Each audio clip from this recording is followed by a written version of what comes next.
What's up, everybody? Welcome back to Tuning Fork. It's a podcast about music and the Pitchfork Media Hype Machine. I am David, aka Hard Rock Party. I'm Matt, and we do nicknames?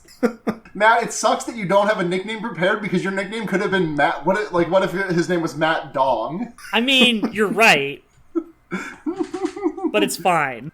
We have a guest today. Please introduce yourself. Hi, I'm Sara, aka the Russell Lissack of Rome. Hi, Sara. Hi. Welcome to the show. Wait, hold on. I had to pop my top because Matt does not have a beer. I gotta. It's fine. Oh. Okay, we got it. Podcast Beeb. Did you not hear it? I was frantically opening and shutting my water bottle. Nice, we're, nice. We're edge. We don't break edge here. I definitely don't have a half full bowl of weed right in front of me. I could have saved cracking open my my bubbly fizzy water, my bubbly brand fizzy water, but I didn't. What flavor? What flavor? It's green apple. Nice. Can I say the joke that I was going to say and then I didn't get a chance to say? Absolutely. Because we're going to cast our pod to the wind. Thanks.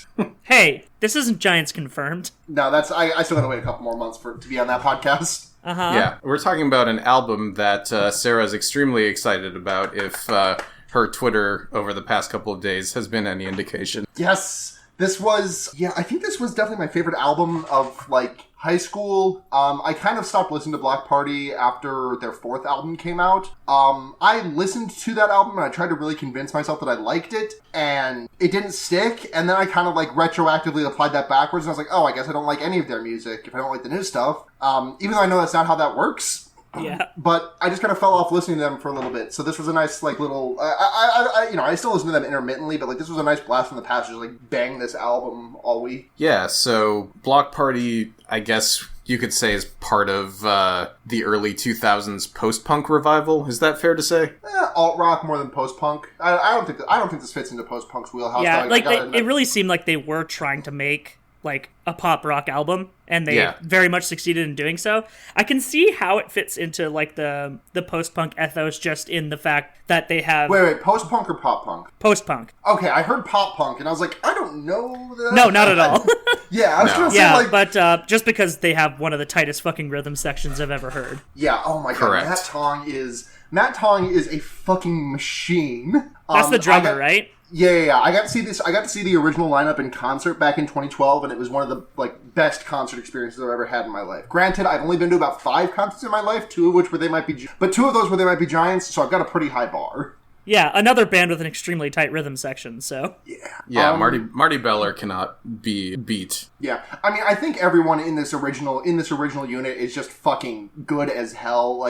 Kelly Okereke he's got an incredible voice. He croons so wonderfully. It's not this album, but if you listen to Weekend in the City and Intimacy, those have a lot more ballads than this one does. Mm-hmm. And they're both really good albums. I think 4 is passable, but I don't like it very much. And then Hymns is just a bad album, I think. I listened to 3 songs and I was like, oh, this sucks. What I gather with this album in particular is that he wasn't as confident in his singing voice as he would later become.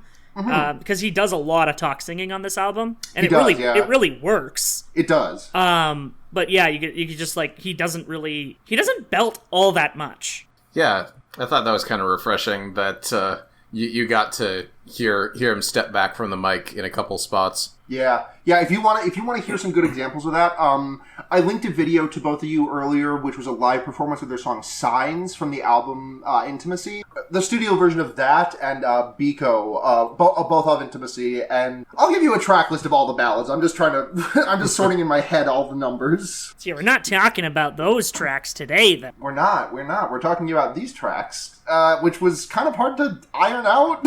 Hey, did we even say the name of the album yet? Oh yeah, it's Bloc Party's seminal 2005 album "Silent Alarm." Yeah, I think this is their debut full length. Yes, they had a couple EPs before this, as far as I could tell. Yeah, they had the Little Thoughts EP, and then an EP just called Bloc Party.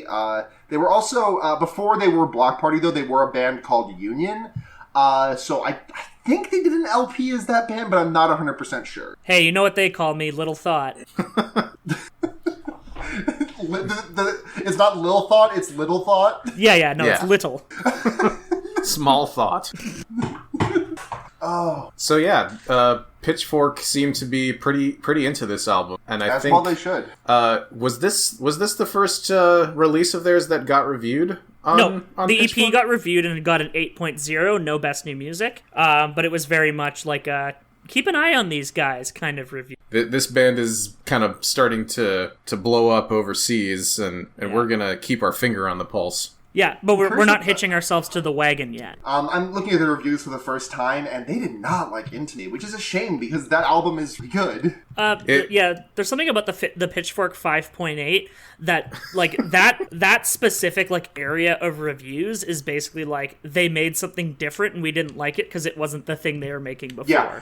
Intimacy is very much a different album. I think Silent Alarm, Weekend in the City, and Intimacy are all very different albums, but like there's still DNA you can feel between them. I feel like Intimacy it has the least of that DNA. It's still really fucking good. I love that album so much, but it does not have the same. It is not the same band that did Weekend in the City, which is not exactly the same band that did Silent Alarm. Is it like less of a guitar album?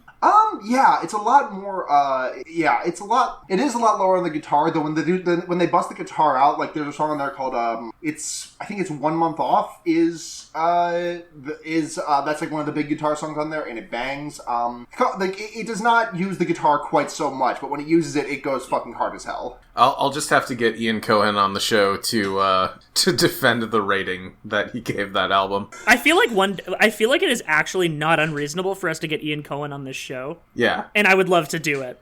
I do follow his Twitter from the Tuning Fork Twitter. Yeah, I'd love to get an actual, like, former or current Pitchfork writer on the show. Yeah. Ian Cohen is very high on my list of people I'd like to, just because I want to yell at him about some stuff. And if I want someone that I'd have, like, an agreeable relationship with, I'd try to get on Lindsay Zolads, because Lindsay Zolads is a good writer. But if we talk too long about Intimacy, we're not going to talk about Silent Alarm. Which got an 8.9. Yeah, the review is... It's pretty good. There was one thing that was really bothering me when I was reading the review, and I'm going to try to, like, parse through it and see if I can find... It's just, it's the fact that the reviewer, who is Nitsa Abebe, repeatedly throughout the article just seems to be like, it's simple, but it's good. It's simple, but it's good. As if, like, making a simple, straightforward, poppy guitar rock album is, one, easy, and two, something that you shouldn't just aspire to do. Like, music can still be straightforward in its execution and still be good. The thing is, and it seems like they're almost apologetic that they like it so much. Yeah, right.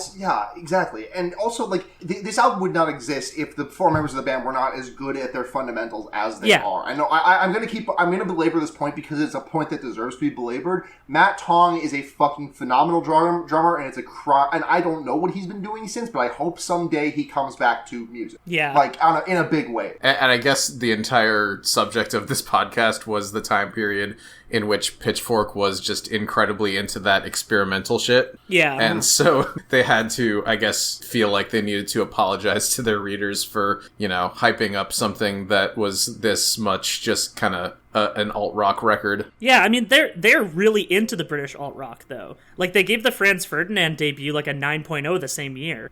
So, my fun fact is not about this album, actually, but another one of their albums. A Weekend in the City, their second album. Okay. So, they did a thing with Weekend in the City where the album had 2 bonus tracks. Mm-hmm. The US version had, like, 2 songs, and the UK version had 2 different songs. And through doing this, they secretly released an entire second album. Yeah, the people who, like, assembled these things, like, they refer to it as Another Weekend, which... Oh, nice. I actually like that. Doing stuff with bonus tracks is a power play. But yeah, with this album, it just has like the classic different UK-US release thing, and generally we'll stick with whatever the US edition is on Spotify, which meant I needed to download an extra track and then just shove it in my running order so I could actually get the experience that you guys that y'all were getting. I gotta be honest, I got fucked up by this a little while ago because I had listened to this album entirely through iTunes, and iTunes had the original UK release, so Little Thoughts was not on there. Nor was, Each Time Is the Last Time? Yeah, as the bonus track? Yeah. that was not on there either because it was the original UK release that I had purchased from iTunes. And then, like 2 years ago, I'm just like putzing around in a record store around here, and they're like, "Hey, Weekend in the City, Silent Alarm, both 2 for $5." And I'm like, "Oh shit, I can't turn that down." And then I turn on and Little Thoughts comes on, and I'm like, "Oh, what the fuck? This isn't..." And like, I listened to these guys' like entire discography back to front to back a lot. So I knew this song. I was just really caught off guard to hear it on this album. Like, why is it here? Yeah. It was part of the LP. I bought this vinyl when they did like a pressing that was like only like 500 copies of it or something. Yeah, I think it was a record store day thing, wasn't it? Might have been. This was like back in like 2010, 2011. Yeah. And it came with a little LP on it, which had little thoughts on one side, and it had I want to say 2 More Years on the other. I think that is the B-side for the Little Thoughts single as it was originally released, so that would make sense. They should have done that thing where for the American release, they just, like, get the band to do, like, a duet with another popular British singer that Americans already know about. Like, do a Bloc Party Oasis crossover. Then you find out later that they had a feud with Oasis. Yeah. I mean, we could do that. We could talk about that before it starts because it's not relevant to any of the tracks on the album. I don't know if this is true of the entire band of Bloc Party, but Kelly Okereke, at least in particular, fucking hates Oasis. And it's so funny.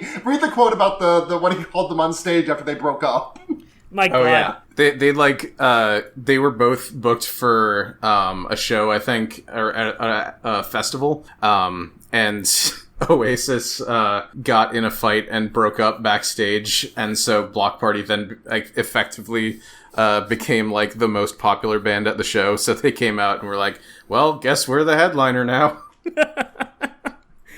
It's so good, and he's like, he was pointing out, it's just like he was making fun of Oasis fans in the audience, like people who came to see these inbred twins. Because he fucking hates Oasis, which is so valid. Fucking hates Oasis. Well, I think that's about it before we actually get into the songs. Well, in that case, let's just get it out of the way then, because it's an instrumental, but it's a really pretty one. It's good. It's very pretty. It's good. Yeah. There we go. I like the it. That's our review of What's the song Every Time title? Is the Last Time.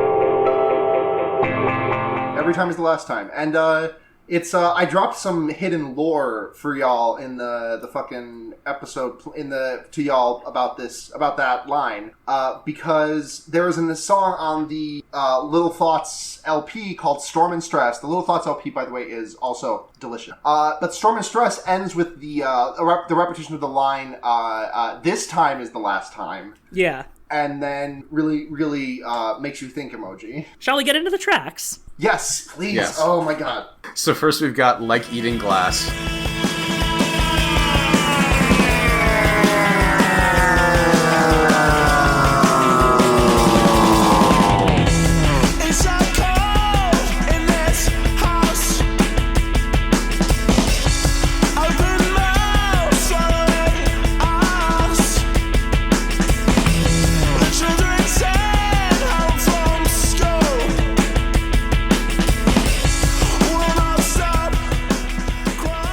I love the way this album opens. I think there are a short list that I have of perfect opening songs to albums, and on that list is this song, and this is an incomplete list. I have more songs, but I can't think of them off the dome. It's this song and Disloyal Odor of Water Buffaloes from the Fall Out Boy album that I can't remember the name of off the top of my head. Menage a Deux? No. Folie à Deux. Folie à Deux. Thank you. I just want to note on the perfect opening tracks gambit that The Knife had 3 in a row with True. Heartbeats, Silent Shout, and Full of Fire. all perfect. Yeah. Full of Fire is just like 9 minutes dark electro class shit. It's great.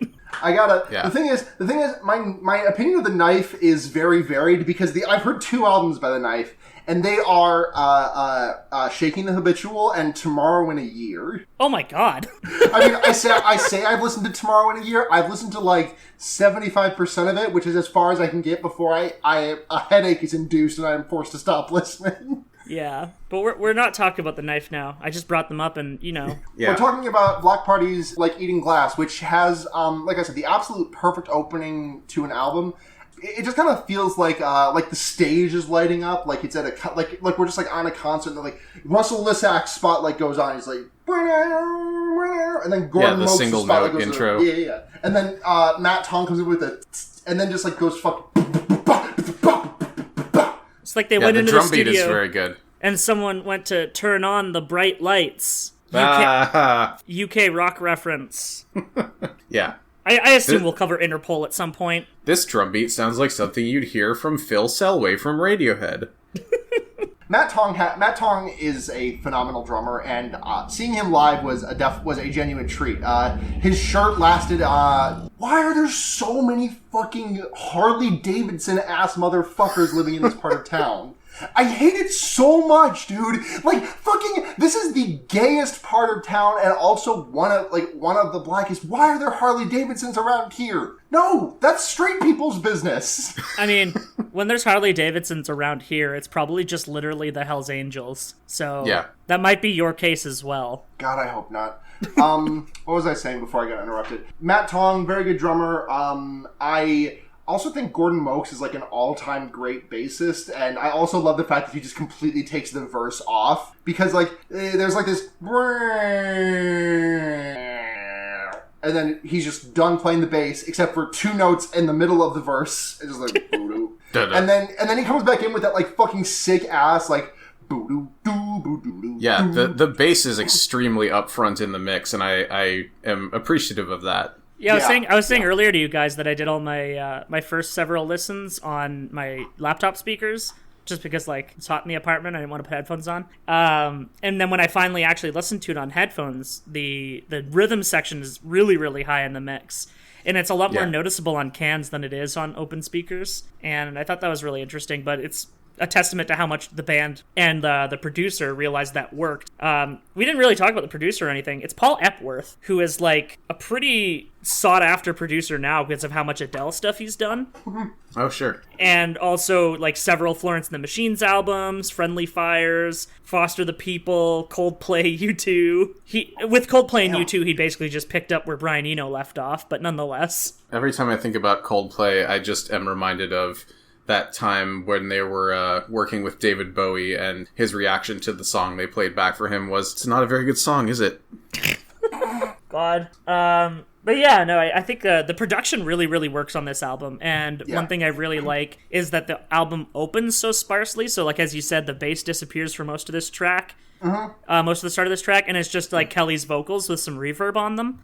And very simple lyrics, but very, very evocative. Like, it's so cold in this house, open mouth swallowing us. They give It's like so cold, a really it's so cold. uncomfortable, like a really uncomfortable atmosphere. Yeah, I really like it. It's very like it seems very confessional. Yeah. It does kind of. I do like at the very end. He just kind of like starts to like break down a little bit. Like it feels like it's sort of bubbled over a little bit lyrically, because it's, you know, the opening is so cold in this house, open mouth swallowing us, children staying home from school will not stop crying, I know that you're busy too, I know that, all that stuff, etc., etc. And then at the end he's just like, we've got crosses on our eyes, for richer, for poorer, for better, for worse. If you didn't get that it's about being married in a loveless relationship. Literal Roman Catholic marriage vows. Yeah. And yeah, the crosses on our eyes can also be just like, you know, cartoon X's. It's interesting to think about the fact that, I mean, like, I gotta wonder how much of this album, if any, was like properly read as, oh, this is a gay guy, and not like... I think a lot of... there's a couple of songs where it doesn't, just because, like, it's a relationship and he's explicitly using she's. Yeah. Yeah, I don't know. I don't know if that is like reflective of what Kelly was who Kelly was dating and identifying as at the time, or if that is just him bearding, I guess, musically, because he. I mean, it's not like that's uncommon in music. No. I guess it's just it's so much less so now than it would have been in like the 60s, 70s, 80s. Yeah, it's just got me curious. I think. It's definitely something worth reading into on this album, and something that I was considering throughout with the lyrics. I mean, maybe that's something you can consider for like Eating Glass. Like, this is about a loveless relationship, and maybe Kelly's partner is not seeing it. Kelly's partner maybe is seeing the fact that it's not working for Kelly is too reluctant to admit. Yeah, because it's the entire relationship described in the song is like, I know that you're busy too, and I know that you care. You got your finger on your pulse, your eyes everywhere. It hurts all the time that you won't return my calls. You haven't got the time to remember how it was. Like, it's very much him feeling like the jilted one. Mm-hmm. The other thing I wanted to talk about that kind of goes through the whole album, but especially noticeable on this song, the talk singing kind of makes me realize that probably the whole band like grew up listening to, 70s English punk bands. Yeah, I think that's definitely like a valid. Yeah, it really sounds like the way they're doing, and it's for me it reminds me not so much of like the 70s 80s English punk bands because I'm not as familiar with them, but like Bloc Party's contemporaries in like the Streets and Arctic Monkeys. Arctic Gomper? Monkeys is an obvious one. Yeah, I was trying to think of a very specific band whose name I cannot recall off the top of my head right, but I'll get it some point and just yell it out of context, and we'll be good. Is Gomper canon in Tuning Fork lore? I think Gomper's got to be canon. Does that mean Gomper's in this band? Gomper is the secret fifth member. Yeah. Gomper's the secret fifth member of Bloc Party. He's the one doing the in the background on the verses. Hey, this is David. Just a little editor's note. Gomper is apparently a reference to a show on Noise Space called Fun Point, which is hosted by Brooks and Eddie. I haven't listened to a whole lot of it, so I had nothing to add to this conversation, but go listen to Fun Point. It's good. Okay, bye. Yeah, McLusky is the band I was thinking of. Okay. There you go. It's a lot more shouty than talk singy, but I think there's a lot in common with the in the influences more than in like actual comparisons between the band. I also just want to say that I love the way that he sings the second verse in this song. The way he just like hits an aversion to light, got a fear of the ocean. The way he hits it is so wonderful. The way he sings, I'm like never sure where the next syllable's coming in when I'm reading along with the lyrics. Yep. It's like like honestly, like I know this album like top to bottom. Okay, so I know the mouth sounds that are happening, but because of the accent, I lose a little bit in the translation sometimes. So I mishear a lyric or misread a lyric or something, and I'll bring it up when it comes up because there are a couple of funny ones that I like to think about. But I even like going to read these lyrics, I was like, I don't recognize these lyrics, and it's because like it's because he's not singing an aversion to light, he's singing an aversion to light. Yeah, and also sometimes he'll like drop a syllable until 5 seconds later. So I'm like, wait, did he just sing that word? And then I'll hear the second half of the word. I'm like, oh, there it is.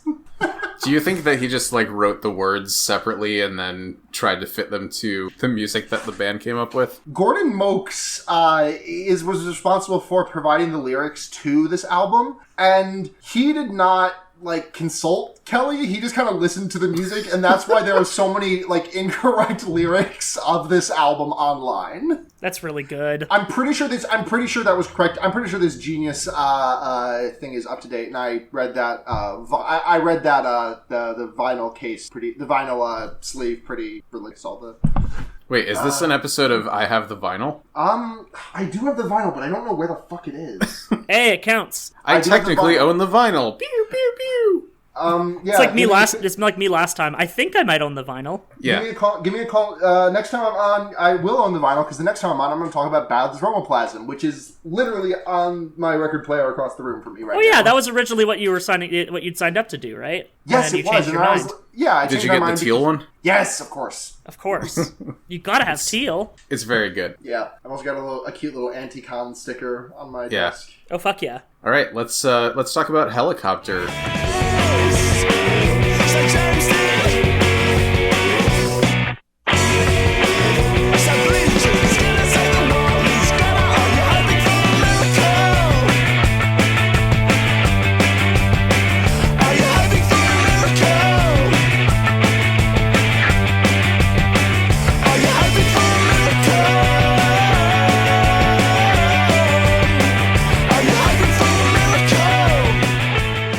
think is the most popular song on this album.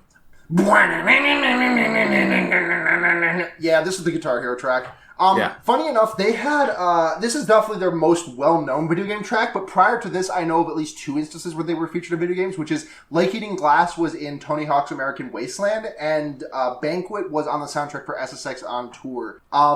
And so they're an extreme sports band, is what you're saying. Oh, an extreme sports band. I somehow owned both of those games, but I didn't actually discover Bloc Party until I played this song in Guitar Hero. And the thing is, I was playing the Guitar Hero 3's online, which on the Wii was like excellent. At the end of the day, that's probably the best thing you can play online because it's literally just sending scores. Yeah. But I just it was one of the bonus tracks, and I hadn't fucked with the bonus tracks yet. By the time I went to online, I was like, okay, cool. I finished the campaign on Medium. I'm gonna go to the online. And then this song came up, and I was like, I don't know what this is. And then like the intro, like, and I was like, oh, okay. Oh. Yeah, I feel like it's very, the relationship you'll have with a song when you're playing it on Guitar Hero is a lot different than the relationship you'll have from a song playing in the background while you're trying to focus on the controls, which are completely unrelated to the music. So I kind of get that. Mind you, like, that doesn't stop Goldfinger Superman from playing in my head on loop whenever I see someone skateboarding, so.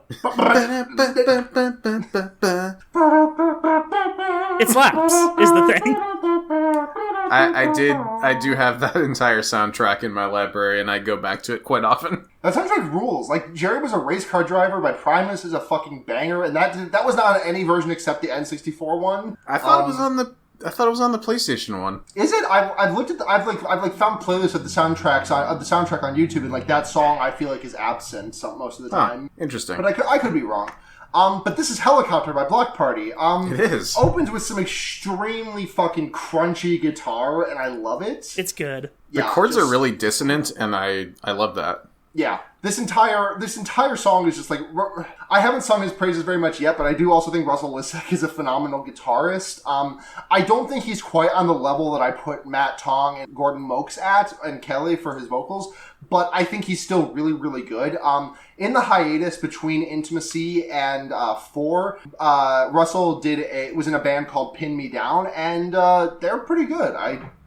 I think he's a pretty good guitarist, and I think it shows really well on this track. The song's not about George Bush, you piece of shit stoner.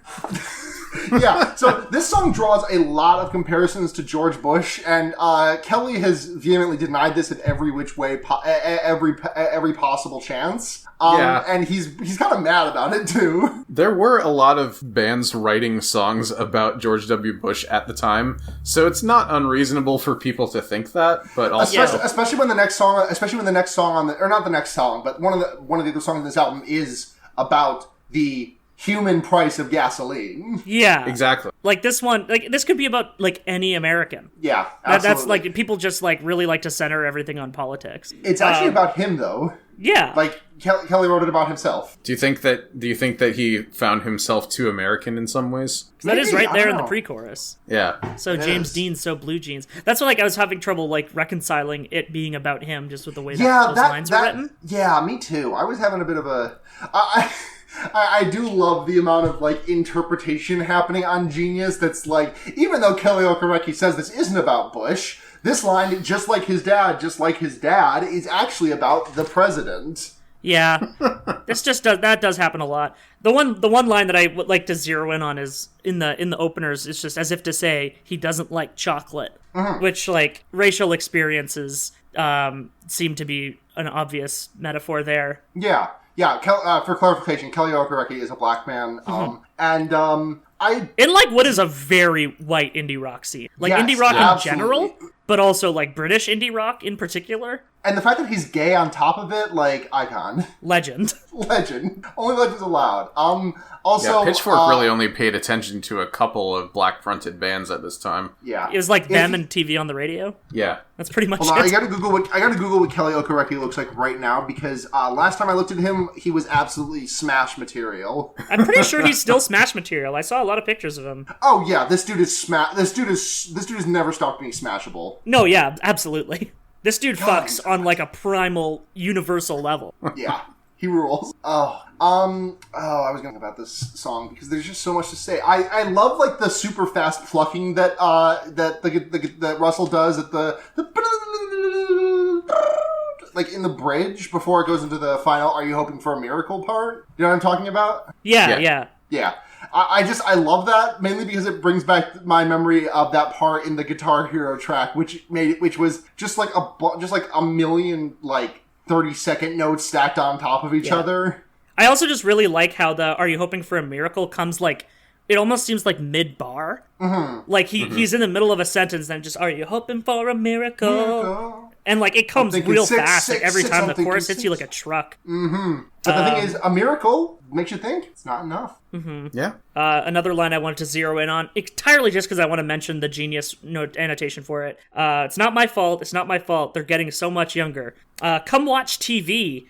With 3,662 points on Genius, says "They're getting so much younger" line refers to our youth culture becoming constantly more and more immature over the generations. Which fucking boomer wrote this? Joseph Biden. Yeah, Joe Biden wrote that line. Big Bloc Party fan right there. No. You obviously not, because your username is "Come Watch TV." If it was Joe Biden, it'd be like, "Come look at the photograph." Come look at this photographs. Come listen to my Victrola. I have music on a wax cylinder. Children, come here. I have a viewfinder for you. The single cover art is reminiscent of the Confederate flag, which I'm sure was on purpose. Yeah, absolutely. Which makes me think more and more about how.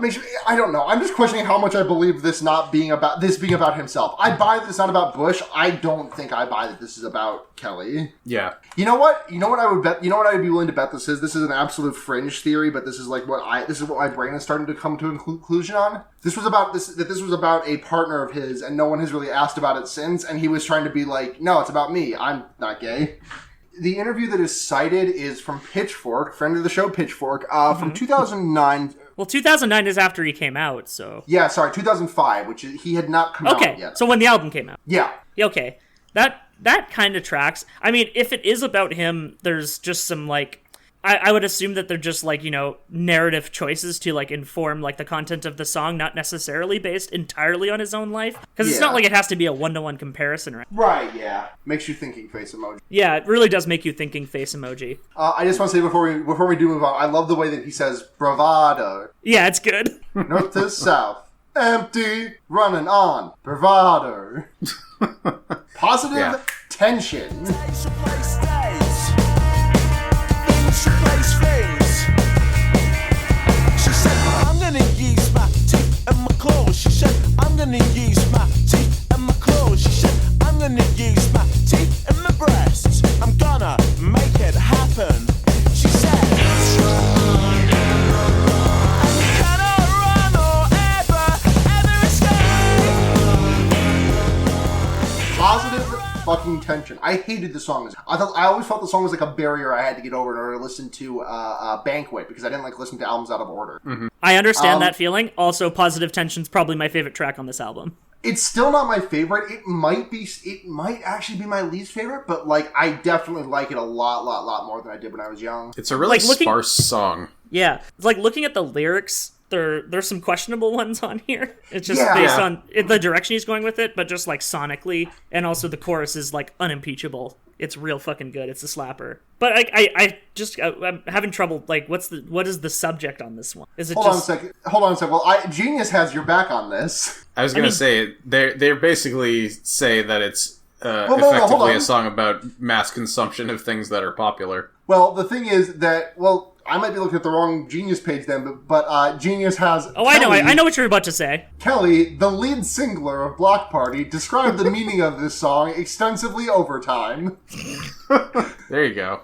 That explains everything. This song is about boredom and mediocrity. It's a song inspired by watching Pop Idol. There was a shot of all the kids queuing up outside the audition hall, and I thought it was really depressing image. No clamoring after fame with no real merit. Cite interview.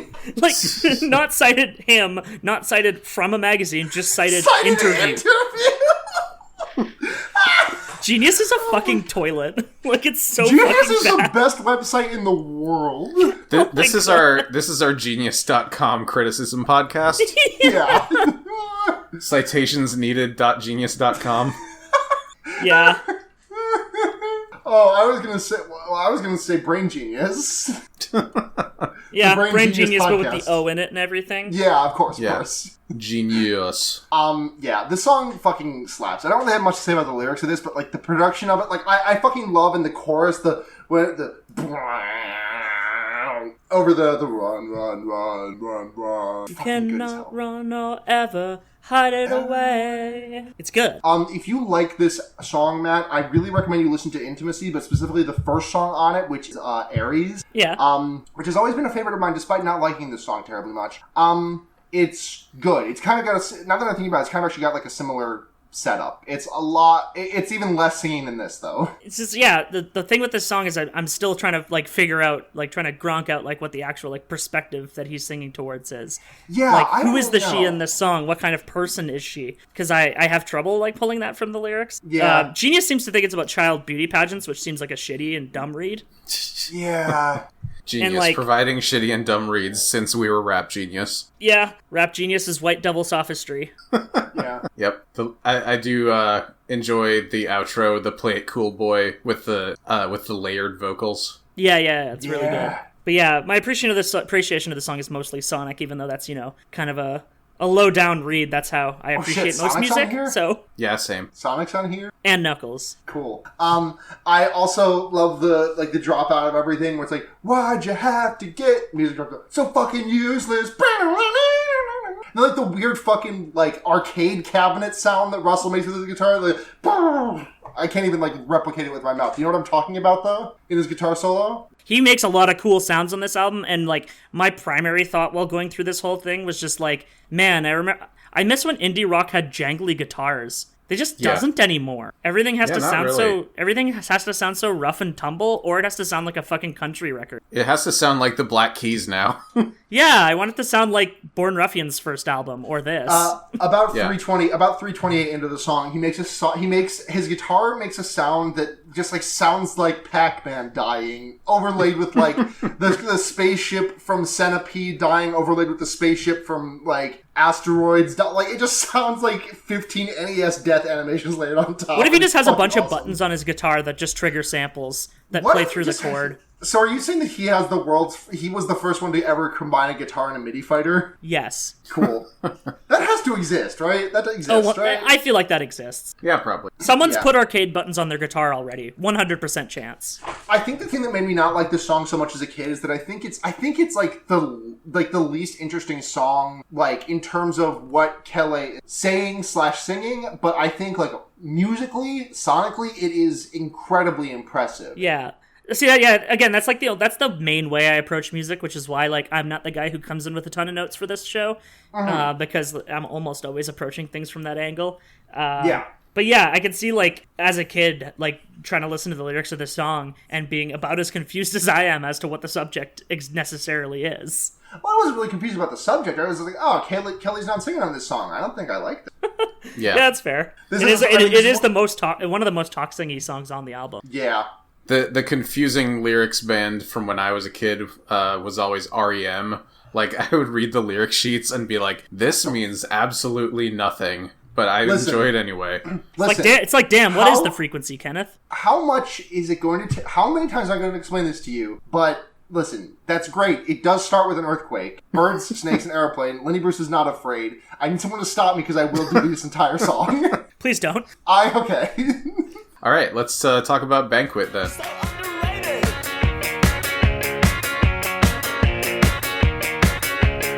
Watch it.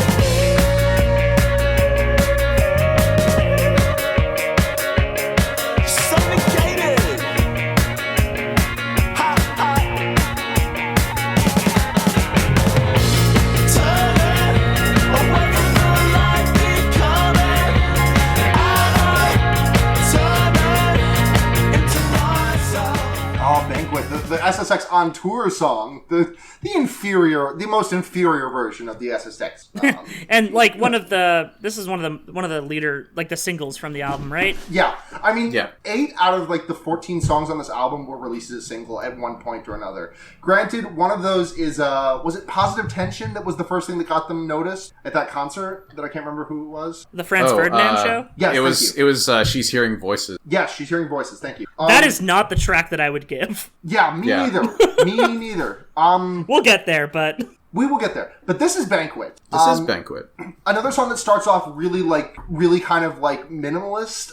Just it kind of like slowly fades in like a weird like kind of like scraping sound over like and then like you just like Matt Tong just keeps like boom, boom, boom, boom, boom, and then like you get like those like guitar riffs, you've got the bass going in the background, and good. This one actually did give me some serious Franz Ferdinand vibes while we're talking about them. It's got that same kind of momentum to it. Mm-hmm. As their like early songs did. That's like they were strong contemporaries, and they're clearly Alex O whatever his name is. Name I always forget. Capranos, who is I almost said the guy who runs Reddit. Tony Capranos. But yeah, Alex Capranos. It's me, Tony Capranos. I'm gonna talk to a fish, and I'm gonna have a therapist. I could see why he liked this because like they're similar bands. Yeah. They carve different territory out lyrically, but like there's a lot they have in common. I'm learning thanks to Genius that Mike Shinoda did a remix of this. I'm gonna have to listen to that after this. There are a lot of remixes of this album.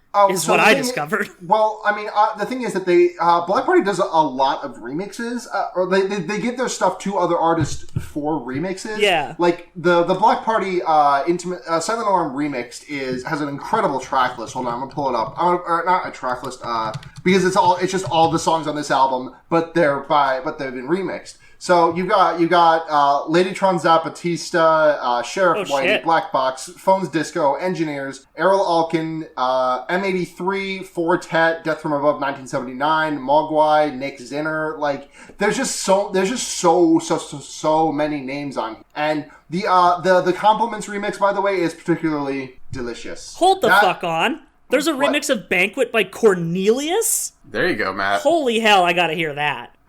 There's no way that doesn't fucking slap. Oh, yeah. Is Cornelius the one who did the gay cover of What's My Age Again? No, that's Conrad. Thank you. Cornelius did do a cover of Video Killed the Radio Star. Yeah, and he's just like, he also did the music for the twins in the Scott Pilgrim movie. That's a salient point of reference. He's just like a very, very good whose stuff I've always loved. American music critics have called him Japanese Beck. Listen, if he was really Japanese Beck, then he would have had a voice role on Beck Mongolian Chop Squad. Hey, guess what? Beck was also involved in Scott Pilgrim. Yeah. That doesn't surprise me.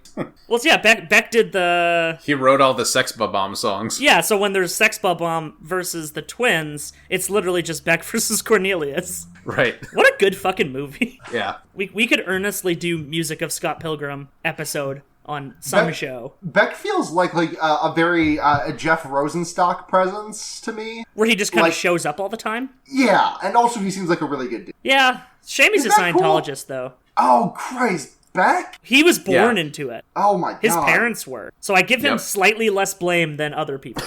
But nonetheless, that's another Jeff one. Rosenstock a Scientologist? I don't think the Church of Scientology would let Jeff Rosenstock near their building. That's true. They'd send out one of those street cleaning robots after him. And he'd smash it with a bat. I fucking love Jeff Rosenstock. Jeff Rosenstock rules. But we are talking about Banquet right now. Yes, we are. I really just love the guitar riff going through the verse. I like it. It feels a little bit ska-y to me, which if you know me at all, you know I'm a big fan of that. Oh yeah. Pick it up. Pick it up, let's go! Oh, you just got some fresh mozzarella sticks. Oh, I'm about to try and learn how to do a kickflip. The I'm on Fire at the end of the song is obviously a reference to the Bruce Springsteen song I'm on Fire about how he's too horny to live. Yeah, that's a Bruce Springsteen mood right there. I mean, this is like a pretty horny song. Yeah, just the I'm on Fire is specifically a reference to among the hornier songs of all time. Yeah. This is a really funny thing on Genius. Marked on that is because the lyrics are because I'm on fire. The lyrics, annotation art, they're having great sex, but she ends it early when he's, quote, on fire. This serves as a metaphor for their relationship, and Gangster Santa has marked this as a stretch. I think the usernames really make it. Really, honestly. Because you're just like, I'm just like imagining a professional citation, just professional citation, Gangster Santa marked as a stretch. Thank you to our Patreon subscriber, Gangster Santa. Let me send you a pizza roll. Come to my website. This is a two guitars band because Kelly Okereke is also on, he's on rhythm guitar in addition to doing all the vocals. Yeah. So there's some really fucking cool shit that they do with the twin guitars and the chorus that I really like. Like, Russell is just kind of like laying down Kelly is definitely laying down like the basic stuff. Yeah. And then Russell's kind of like just like playing up on the frets a little bit. So this is very much like kind of wanting to change someone in the relationship kind of song. That's the read I was getting off of it. Mm-hmm. I wanted to bite, not destroy, to feel her underneath, turning into the light. So almost like I wanted to make little changes. I wanted to nibble. But I did not want to take a big chomp. Don't want to take a big chomp, just a little chomp, like a cat would do.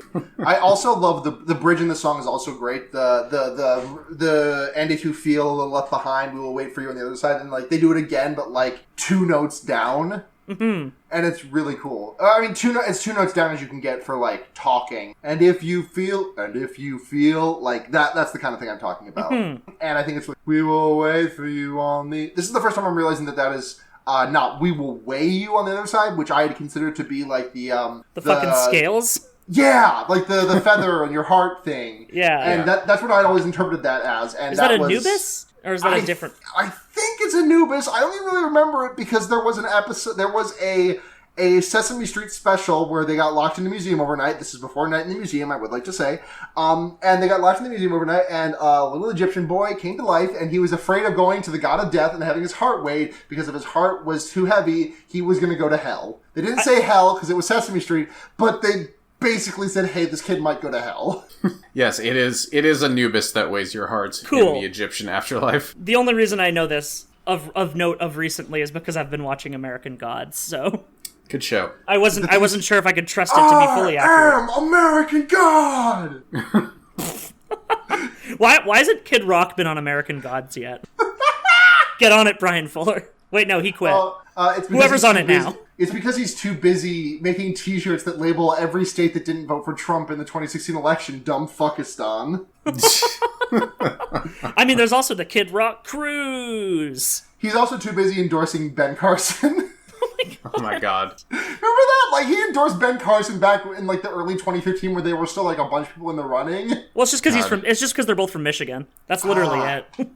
It's the same thing to me as, like, when there was all those shots of Mike Huckabee running for president with Chuck Norris standing behind him. Yeah, that's not really a strong endorsement there, bud. No. Maybe if you were running for president in, like, 2003, it would have helped. And you're really just hoping to, like, grab the epic meme voter. Yeah. The epic meme voter was already sick of Chuck Norris jokes when the Ultimate Showdown came out. Yeah. Until a new generation of meme voters was born. Yeah. The new generation of meme voters are willing to throw their support behind whoever does the coolest Fortnite dance.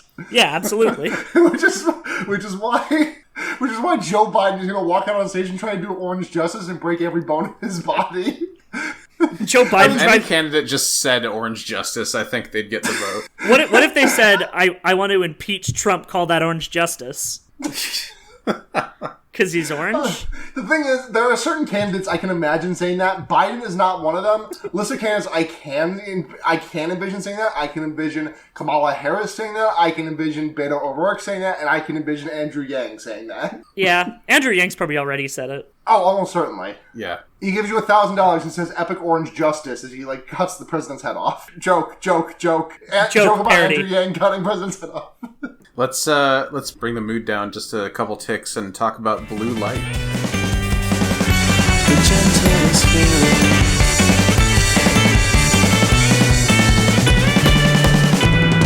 You are the bluest light. You are the bluest light. You are the bluest light. You are the bluest light. You are the bluest light. You are the bluest light. That's what brings the mood up. What are you talking about? This is a happy song. It's a ballad. I don't know. It seems like a sad one to me. It feels like a sad one. I was mostly just talking like tempo and, production is a little bit kind of slower. Yeah, it feels like a breakup, and there is just like this is just him being like this is him crossing the final hurdle and being like, I don't know, it just kind of feels like I'm sad that it's over, but I'm happy that it happened. Yeah, like this song seems to be that's the chorus. Like, if that's the way it is, then that's the way it is. I was recently on the receiving end of a breakup, and that was almost verbatim what I said when it happened. I mean, with a lot more tears, but I digress. Like, it's very gentle, and it's very like heartfelt. The gentlest, would you say? I would say it's kind of like the gentlest. I didn't just say that because I saw the word on my screen. What are you talking about? The gentlest feeling. But yeah, like, it's almost like moving through stages of grief in song form. Yeah. Like, it's almost like moving from like a bargaining to an acceptance kind of idea. Like, it's almost like they don't want to see it end, but they know it has to. They know that it's reached its end point. Yeah. They bring in the glockenspiel, and then you know that you're in indie rock town. What's your take on the bridge lines? I'll just read them out for reference. And you didn't even notice when the sky turned blue, and you couldn't tell the difference between me and you. And I nearly didn't notice the gentlest feeling. Because it's almost like we're in such like a relationship rut that we couldn't see like the happiness, the good things in it. And that's the way I was reading the line, but I was interested to see what your interpretation. I think it's like the realization of like, this relationship was, you are an incredible person, and this relationship was not letting you show that off, and like this rut was kind of keeping us from that. Mm-hmm. Like we'd reached a stage where it was just a negative. Even when there was good, when there was positives, we couldn't see it anymore. Yeah. And that coming right after, if that's just the way it is, that's the way it is particularly poignant. And then, like, the genius for the "You Are the Bluest Light" in the outro, saying that it's about, like, bathrooms having blue light to prevent you from doing drugs, which seems like a dumbass fucking take. It's not about drugs, you fucking piece of shit stoner. Again and every time, fuck you, genius. It's the most reliable spot to get lyrics, and I hate that. Sorry, okay, he does say, I still feel you in the taste of cigarettes, which, side note, I think that is a fucking beautiful line. That is some beautiful system. Well, like, following that with what could I ever run to, it's like, what vice could I use to escape this feeling? And I still feel you in the taste. I still feel you in the taste of cigarettes. Is like, if I'm still feeling you in cigarettes, then what the fuck do I even have? And then the lines after that, like, just tell me it's tearing you apart. Just tell me you cannot sleep. Yeah, like, want to know it's affecting them as much as it's affecting you. Yeah, trying not to get too in my feelings about this. Like I said, I did experience a breakup kind of reason. Question that's not related to this podcast whatsoever, but it's something that's been bothering me, and you two might have an answer. You think you'll know how to repair a titty mouse pad? Not personally, no. Mine's split open, and now like the really sticky goo is like spilling out of the bottom. And I can't really put my wrist on it too easily, but I don't want to get rid of the mouse pad because I like it. It's not actually titties. The titties are paws, but I just call it a titty mouse pad. I mean, that's the kind of mouse pad it is. If it's like a titty mouse pad that has an ass or a titty mouse pad that has paws, it's still a titty mouse pad. My friend Mike once ordered one of those titty mouse pads, but it was like an actual horny one, and it was like some dude like bent over at the middle, like with like holding his legs, and his ass was like his ass cheeks was were the titties, and there was also like a dick bulge in the middle for another bump. Anyway, that doesn't sound like a very comfortable mouse. No, but one time, anyways, when he received it, he knew that he received it because he heard his mother scream and then ran to the room, and the mouse pad was in there, was on the floor, having fallen out of the box after his mother opened it. And she was just like pointing at it. Oh boy. See, I can't. And then he got years and years of wrist support. Totally unashamed. I also want to say that, like, I think it rules that Russell Lissack gets to, like, just fucking strut his stuff even in, like, the slowest songs. Like, this is like, one of the more, like, tender ballads. And still, they just, like, throw it while she's like, wow, no, wow, wow. And it doesn't feel out of place. Like, it feels like it fits. As a band, they very much just feel like a unit. And I think that really shows on a track like this, where it's like, we're gonna find something for you to do on the tracks that you don't necessarily wouldn't be on, like, a different kind of band, but like they're coming into this as bros. Yeah. Before we move on, I just have to say the glow of my gaming mouse on my titty mouse pad is the bluest light. Thank you. First of all, fuck off, and second of all, let's continue. Yeah. What's the next track on here? She's hearing voices.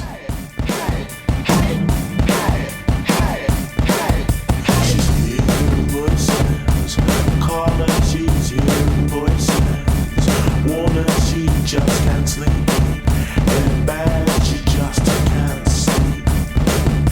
She's falling down the stairs, she's staring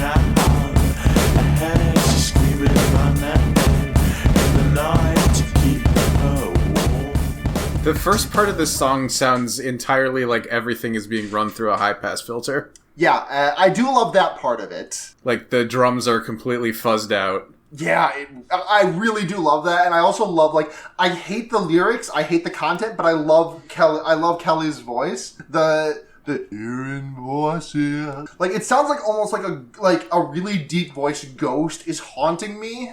Do you think that you'd like the lyrics better if they didn't have 2019 context to them? Because, like, it's got the thing about red pill and blue pill, and that reference was everywhere back in the early aughts because The Matrix. Yeah, but now it's a very different reference. Yeah. I mean, in this case, it doesn't really seem to fit that as a reference because, like, you know, that's the choosing ignorance versus choosing the truth, whereas this seems to just be about medication. Speaking of ignorance, the bridge on this song, I didn't really know what the lyrics were because I was able to, like, pick out some lyrics, but it's a lot of, like, mumbling. Not mumbling, it's a lot of, like, really low. But that does open with, she's scared of the blacks and she's scared of the Jews. Like, what? Sorry? Yeah. What? I mean, he is apparently describing someone with severe mental issues, but in a really voyeuristic way. Yeah, and especially as it. him being black, that seems like a weird line to be glib about. Yeah, again, no love for the lyrical content, but the way his voice, like, drops down to, like, even lower, just like, walk. Like, it kind of just feels like he's, like, barely exercising his vocal cords to, like, get that, like, kind of croaky sound out. It's really good, and I wish the lyrical content was better because literally anything else, yeah. Yeah, literally anything else, please. Yeah, I really don't like this one. Locked in clutch. Hold your breath. I also like the way that he goes, milk of amnesia. It's good. Sorry, genius user. So here we are. Good name. The subject of the song is not only highly medicated, but paranoid to the point of racism. Really? Golly, you think so? Do you think that racism comes after paranoia or the other way around? We could never really be sure. Yeah. So let's stop talking about this one because it sucks. Yep. This next song, This Modern Love. Pay for you. Anytime.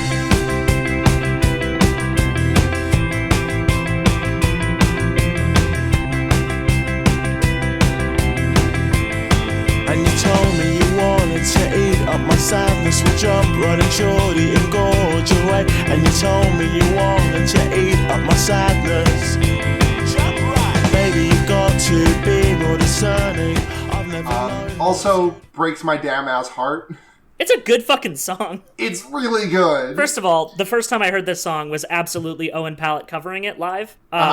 I don't know if I don't think he ever did it at a concert I was at, but, like, Owen Pallett's one of these musicians that I've always, like, collected live recordings from, especially when he does covers, because he always brings something interesting to the covers, given he's just playing, like, a violin with a loop pedal. So he's always doing something fun with it. And he does do a cover of This Modern Love. Yeah, it's good. I love the violin on that. Instead of the of Russell's guitar. Yeah. I love violins. They're good instruments. The intro is really pretty. Like, they've got the overlapping arpeggios between the bass and the guitar. It's got that kind of slow build to it. It seems like it's gonna kind of start a couple of different times. It seems like there's a couple, like, almost false starts before it really kind of opens up into the song. Yeah, it's a really pretty opening. This song also went straight for my ass because a romance hit. Sorry, I'm partying too much, but I'm gonna say it anyways. Why so scared of romance? Feeling that I kind of have a lot to work with because the mortifying ordeal of being known is terrifying, but it is the thing that must be overcome for actual romance instead of just, doing things like buying someone a book. Yeah. And that was such, like, it felt like such a particular one. It's like, I don't know how to express my feelings, so I'm going to express it through, like, consumer input.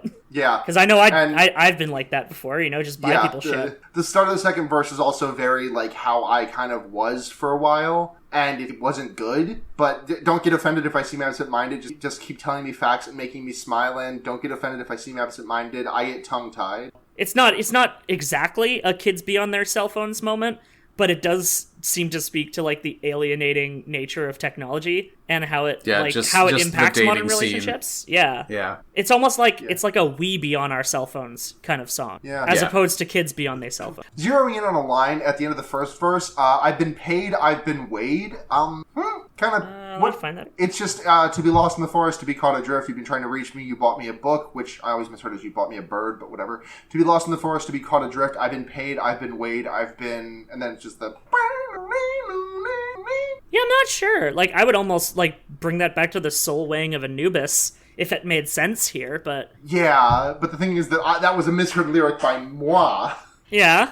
So that was never actually the original lyric. Yeah. Unfortunately. The read on the the line in the bridge, "I'll pay for you anytime."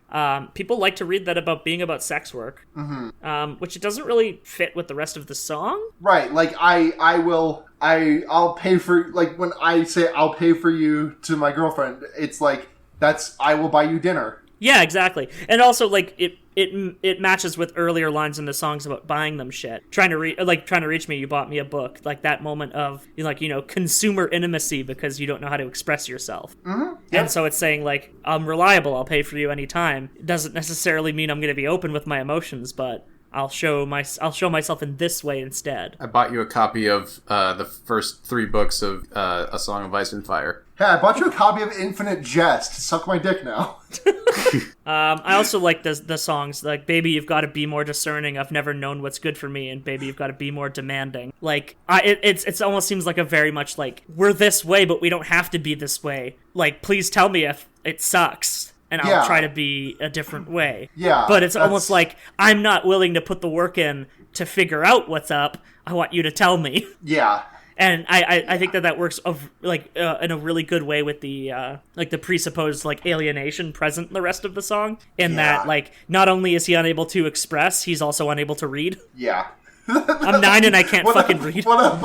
I'm Kelly. I'm 21 and I never fucking learned how to read. Basically.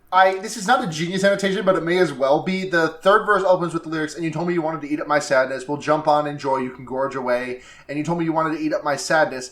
I used to trawl iTunes to read reviews of albums that I liked, to look for bad reviews to get mad at. So I guess nothing has changed in the last 15 years of my life. Yeah, that sounds about right. But there was one review that was written by someone who was like, there's a line where someone says, "You told me you wanted to eat up my sadness. Well, you got your way, but that means that she's sucking his dick." And like for my life since then, I've just been like, that doesn't make sense. But like, imagine referring to your dick as my sadness. Like, you'd have to have a pretty pathetic dick, like a 0 out of 10 dick for that. Or just some really bad depression. Or, I mean, you could get depression dick. Or, wait, hold on. Or your dick dysphoria. is voiced by Phyllis Smith. Or dysphoria. Yeah. Please, suck my dick so that I don't have to have the dysphoria of looking at it. Next, we've got Pioneers. We do have Pioneers.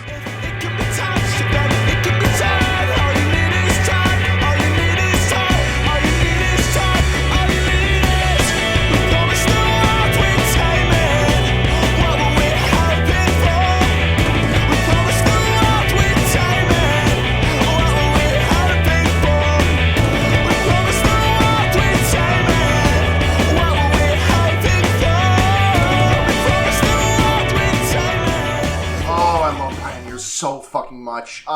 The way the guitar starts in this song, it always kind of makes me, well, not always, but like in my head, this kind of makes me picture like lights on a radio tower or electric tower in the far distance, just kind of like lighting up, just like the boom, boom, boom, boom, boom, boom, boom, boom. You know what I mean? Yeah. I that's kind of what I picture when I hear this song, and I think it's got kind of that not to bring up U2, but like The Edge has that delay thing that is kind of the same thing as what's going on with the guitars in the intro. God, he sure is called the fucking Edge, huh? He is. And then the drums come in and they're just loaded with that gated reverb. Gotta love it. Do love the gated reverb. Yeah. It's the love letter to the 80s that we all needed. When the drums kick in this song, my ass is separated from my body. Like, Matt Tom just blows me out of the fucking water. Yeah. All you need is time.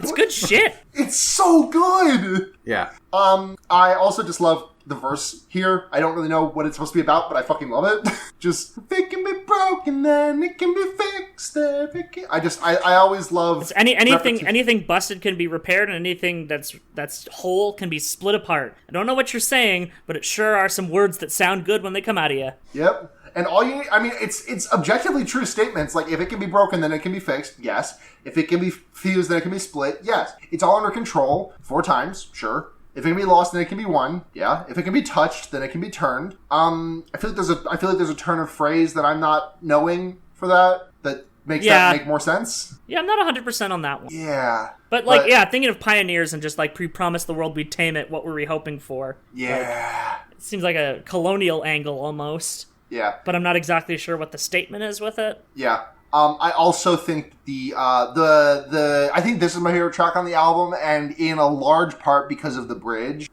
Just we get this very like rhythmic. I mean rhythmic obviously, but like we get this like very like into with breathing. Breathe in, breathe out, breathe in, breathe in. And then the line, I just love it. It doesn't really make too much sense, but I love the way he sings it.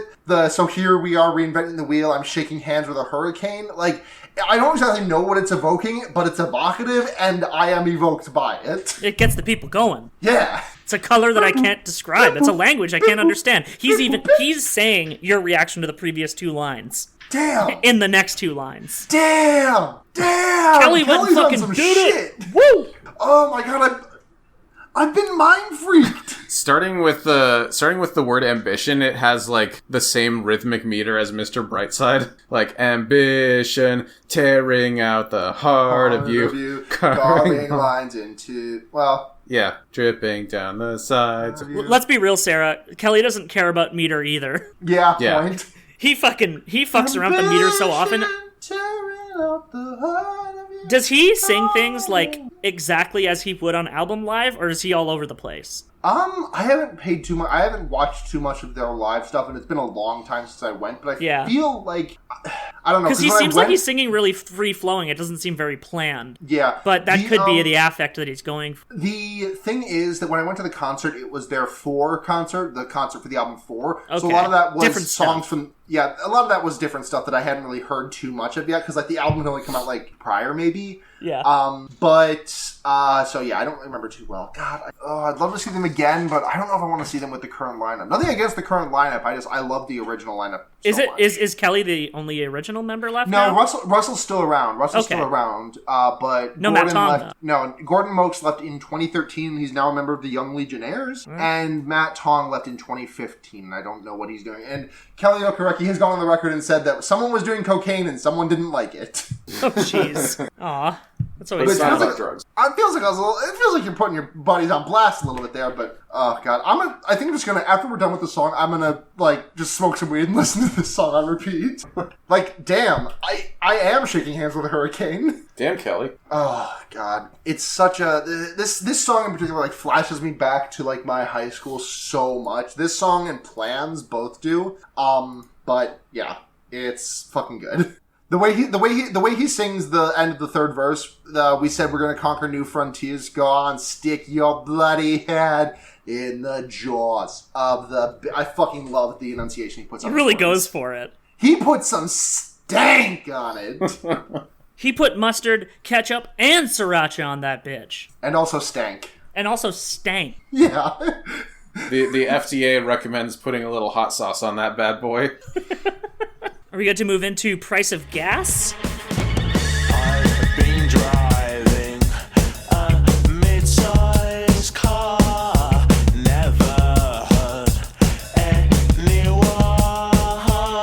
Is that a fact? Is that a fact? Is that a fact? Is that a fact? The price of gas keeps on rising. Nothing comes for free. Anyone here hear about the price of gas? You know, I've been informed that it does keep on rising. Yeah. I mean, I've been driving a mid-sized car. I never heard anyone. By the way, I was today years old when I realized what this song is actually about. I pretty much knew all the words, but I didn't understand. Yeah, so this is the obvious war song. Yes, absolutely. Yeah. The price of war, the price of wars to get gas. Yep. The song is precisely 4 minutes and 20 seconds long. Do you know what the make like a stone, make like a plant part is in the first verse? I don't know, decompose in the ground and turn into gas? Yeah. That was like the only read I could get on it that made any sense to me. Yeah. They're words, and they sound good. Or just like, get the fuck out of the way, we're gonna blow you up with ordnance now. True. But yeah, like, the we're gonna win this in the chorus, very like military bravado shit. Yeah. Yeah, of it's course, the start of verse 2 as well. Yeah. I also like to imagine like him doing like the SpongeBob meme in the interjections with like the I've been driving a mid-sized car part is just like some like fucking prick on the streets like I've been and then like Kelly comes in with like the fucking alternating caps and be like, is that a fact? Is that a fact? Is that a fact? Yeah. And it's very like something that was interesting about like the political connotations of the song is that it does seem like the whole lying about WMDs thing was a much larger deal in England than it was in the States, where like nothing fucking happened. Yeah, no. Like everyone was on board. People's political careers ended over the association with voting for the Iraq War, whereas like voting for the Iraq War is like still like the majority of the Congress and the Senate. Yeah, yeah. We like the Senate had one dissenter on that vote. I think wasn't it fucking Bernie Sanders? It was not Bernie. Was he in Senate yet at that point? It was. I think he was in Senate. I think I'm thinking of the House of Representatives. I think there was one dissenter in the House of Representatives. Okay. Yeah, no, it was very popular. Bernie did. I believe Bernie did dissent, but we're not here to tell you about how Bernie can still win. The ghosts are here. The ghosts are here. Red, white, and blue. Red, white, and blue. It's good that red, white, and blue can actually refer to the British flag and the American flag. Yeah. Gives him some plausible deniability on this one, if he ever wants to try to say it's not about the U.S. in any way. But I mean, like, the Blair Labour Party was as much in support of the Iraq War as the American government was. Like, they were like the biggest cheerleaders. So it doesn't have to be about America at all. Bush and Blair were big buddies on that. Genius does not seem to care very much about the political leanings either way about this song, though, because all they have to say is well, in terms of like the generic song notes, nothing to say about the lyrics, but the generic song notes are mislabeled on the original album pressings as "Price of Gasoline." Which it is. It's one of the two tracks that has the wrong title on most releases. Actually, in the Spotify release, it is The Price of Gasoline. Yeah, that's what it was in my iTunes too. Yeah. From the release And also, the marching sound in the song was created by by bassist Gordon Mokes walking in the studio with planks of wood strapped to his feet, which is a pretty fucking funny comment, I gotta admit. Yeah, that's like one of my favorite drum sound notes, other than the fact that on Rain Dogs, Tom Waits did most of the drum sounds by just hitting a big wooden plank against a door. Fuck yeah. Which, that's the best way to make a drum sound I've ever heard. Like, you can't do that fast enough to do it, like, regularly, so you're clearly just making a sample and using it. Yeah. Whereas, you can step fast enough. I prefer to think of Gordon Mokes just, with his bass strapped on and just wearing, like, traditional clogs made of wood and clogging during the song. I'm imagining him just some, like, big fucking snowshoes. Like, just some real big honkers. Yeah. Like, he just... The kind that gets hung up on your wall if you have an up-north cabin. Of course. As he trudged his way to the studio in, like, those harsh London winters. Yeah. It's good to imagine. I really like the ingenuity that people put towards getting good drum sounds. I really respect the hustle. As someone who famously will like an album with good drum sounds, and if the next album has just as good songwriting but worse drum sounds, I'll hate it. You have to get the drum sounds right or I don't give a shit. This album, thankfully, manages it throughout. The trick to getting good drum sounds is having your crash cymbal 6 feet up in the air. Yeah. Let's do the John Stanier solution. Yeah. Hey, do you wanna hear a Genius review from Genius user Deadstock Mind? Yes. Absolutely, because I know which one it is, because I also have it open. So on the chorus, which is, we're gonna win this, Deadstock Mind thinks that lyric of we're gonna win this is, he's predicting that the consumer will win and gas prices will eventually deflate. Parentheses, 2016, gas prices are now actually affordable again. Also, that comment was left 4 years ago, and I'm gonna fucking shit out my ass, because 2016 is How is that years still ago. there? And then, Genius user, actual genius, Ben Gilmore marked this as missing something, and they said, I think this is missing what might be the point of the song. You don't even have to say anything else. He could have just left it there. Yeah. He just basically gives the political context, which is written but unnecessary. You could have just told him he's an idiot. Yeah. The thing about arguing with people online is that they want you to put in the effort. You just need to tell them they're stupid and leave. Genius user Paul Bremner also responds to the whole song. Damn, I thought it was We're Gonna Witness. Covering my mouth in silver spray paint. Win this, me. I mean, price of gas, and We're Gonna Witness, you could just throw this song into Mad Max Fury Road untouched. You could. This would be Furiosa's theme song. God, imagine the fucking Doof Warrior just strumming this one out on That'd be fucking sick. Would rule. That would They be should have fucking cast sick, Kelly genuinely. in that movie. Kelly would have been good for that movie, I think. If he ever makes another one, we'll see. Mad Max Fury Road. Mad Max Furry Road. Mad Max Furry Road. That's the one I'm going to star in. All right. So now we're moving to the track that is not on the edition of the album that I have, Yes. but is featured on the Spotify release and is featured in US releases, and that's Little Thoughts.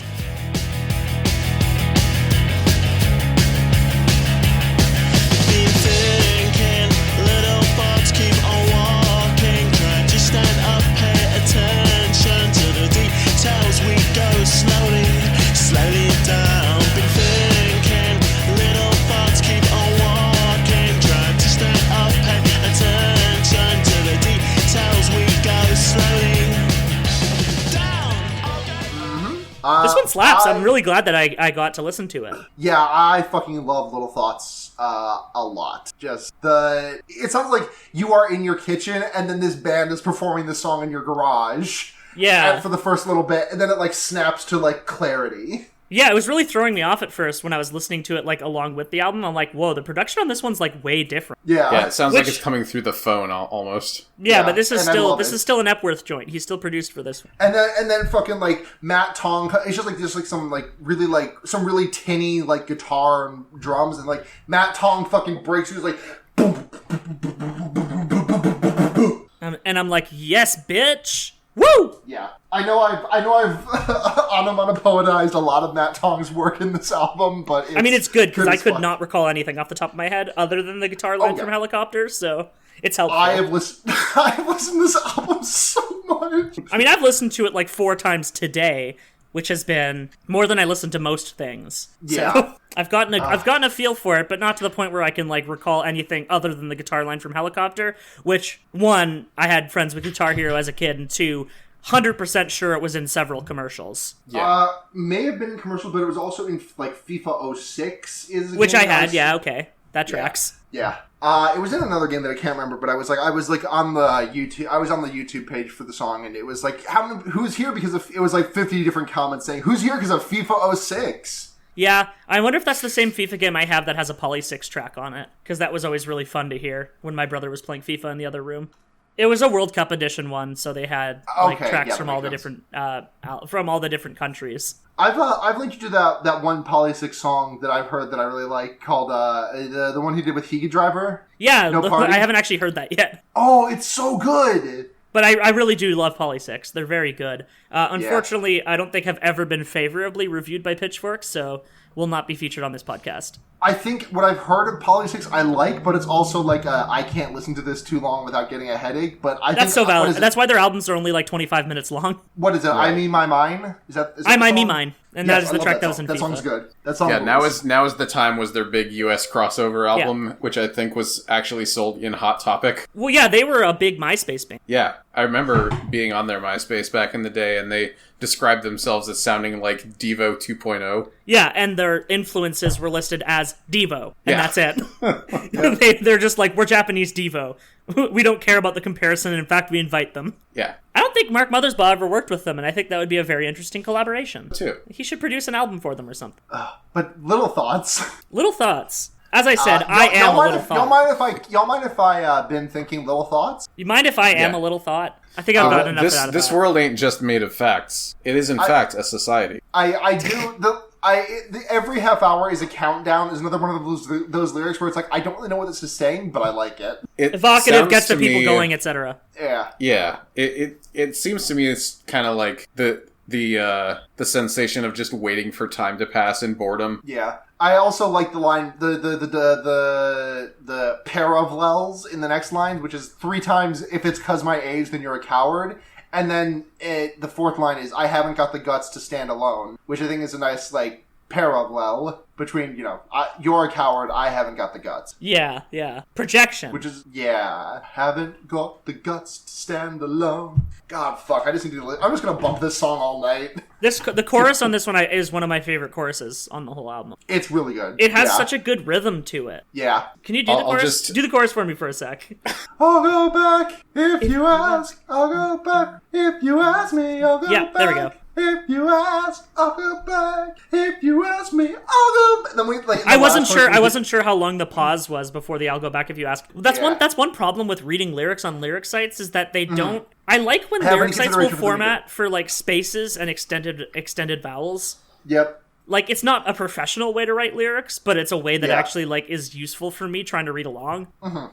I really like when lyrics will extend a vowel. I'm just like, fuck yeah, now I know exactly what the fuck's about to go down. Yeah. I really love the part in the second chorus when he like hits when he goes to the I'll go back, like the really high one, the octave jump. Again, for a guy who doesn't belt very often, he can really bring it when he needs to. Yeah, he can. And it's like, it's not like, I wouldn't call it like super technically gifted singing, but he's very good at, we've said this word like 1,000 times, but he's very good at being evocative. He's a very emotional singer. Yeah. And I can really respect that, like, that part of the craft. It's a very hard thing to do right. Yeah, I think that jumping from the harshness of Price of Gas to like the serene nature of So Here We Are is a really hard jump to make. And it's like a perfect stepping stone. Exactly. Yeah. And I feel like as like a US edition, something that came later, it was a very conscious choice to put it there and not near the end, because like sequencing an international album means you've had so much time thinking of the original sequence, and then the album goes gold, and suddenly you can't do anything else with it. And now you have all this time to think about it and look at the reception to it and think about where it could be changed. And a lot of people will make some pretty drastic changes, but I think just popping one track in there works real nice. Mm-hmm. Like, this came up on Fun Point when they were doing the Marina and the Diamonds album. But she shuffled out a bunch of tracks. She shuffled out 2 different tracks, put 1 track back in from the bonus tracks, and then there was 1 track that was only on the international release. And it was just a mess. So here we are at So Here We Are.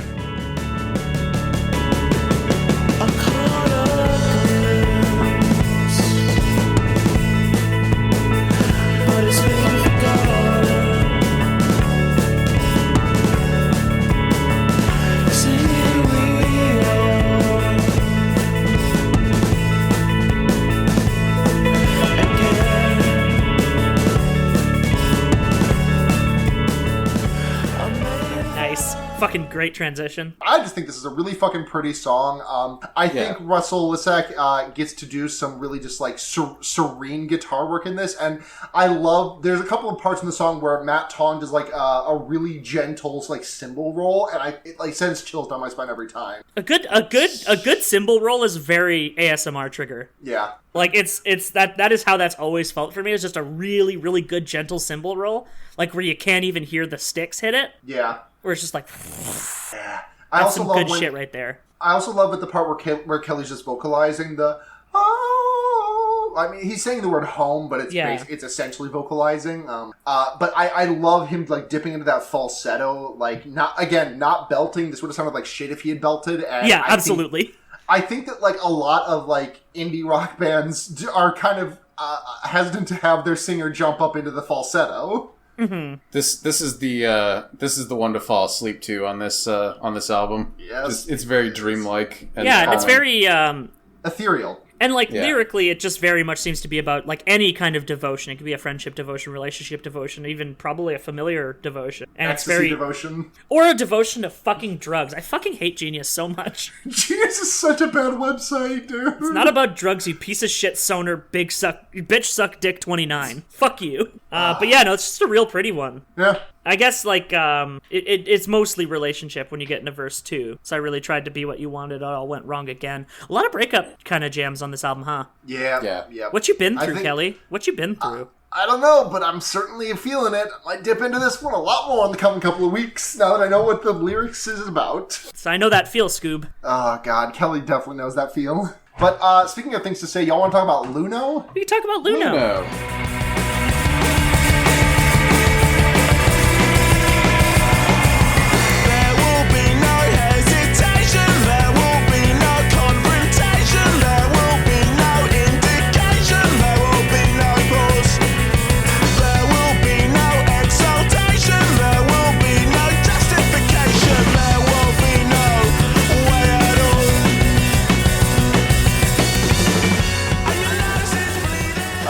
My nose is bleeding. Oh but I've not been boy! lying to you. So here we are, says the subject of this song, Luno could very well be a drug addict. Good. Like, this just seems very much about, like, living up to expectation, song. This is the same user who said that that blue light is about the blue lights in bathrooms that make you not do heroin. Yeah. It's so the blue light on the end of my jewel.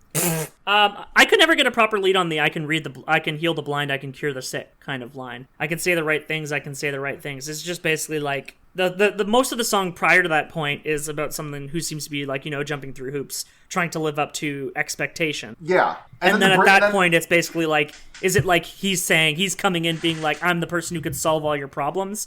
Is it like just like a shitty relationship person that he's like embodying in that point? Because that's kind of how I read it. To me, I'm reading this just in the moment as like an exaggeration. Like, he's exaggerating, like, I can do this, so why can I not make this work? Like, I don't think Kelly is saying that he has ability to heal the blind and cure the sick, but like... Oh yeah, no, I feel like that's definitely like an exaggeration in that, right. like, I think I can saying, cure like, what ails ya. Yeah, I can do all of this, but why can I not fix this relationship? I can say the right things, but I cannot say that is not enough for this. Because yeah, no, like, as I was like, the way I read it is almost like the person that Kelly is embodying in that verse is kind of a shithead. Yeah.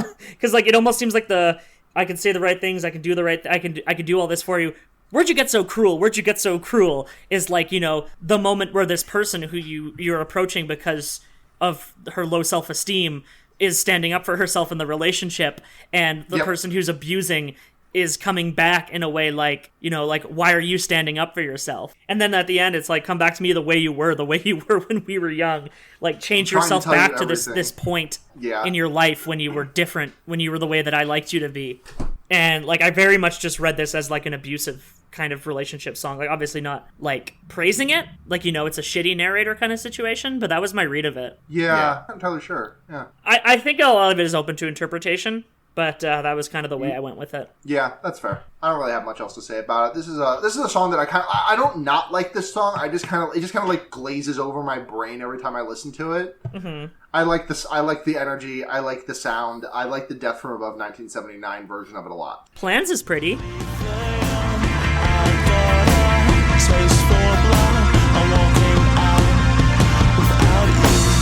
You will kill or be killed. It's about progress. I've got a taste for blood. Wake up, sleepyhead is happening without you. Plans is pretty. Also, when I was young, I had a theory that I may have put to paper somewhere about this song secretly being about the book Catch-22. Huh. Hold on. What the fuck did I name my blog? Fantabularistic, I think it's called. It was some stupid... I wonder if Blogspot still has my shit. Yeah, probably. My wife's old live journal is still up.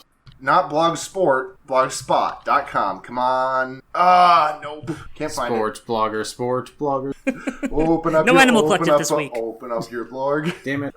There's a couple of things that I do remember that stuck up to me, like cut your hair and shave your beard. Like, that's, I mean, obviously military. Vipers to come for you. I remember there being some, it's been a while since I've read the book too, but I really feel like I remember there being something about someone dreaming about snakes. Like, you will kill or be killed. It's about progress. I feel like that's almost a line verbatim verbatim from the book. We will run backwards. There's a character who only walks backwards in that book, and that's the best I could come up with, and I kind of reach for that one.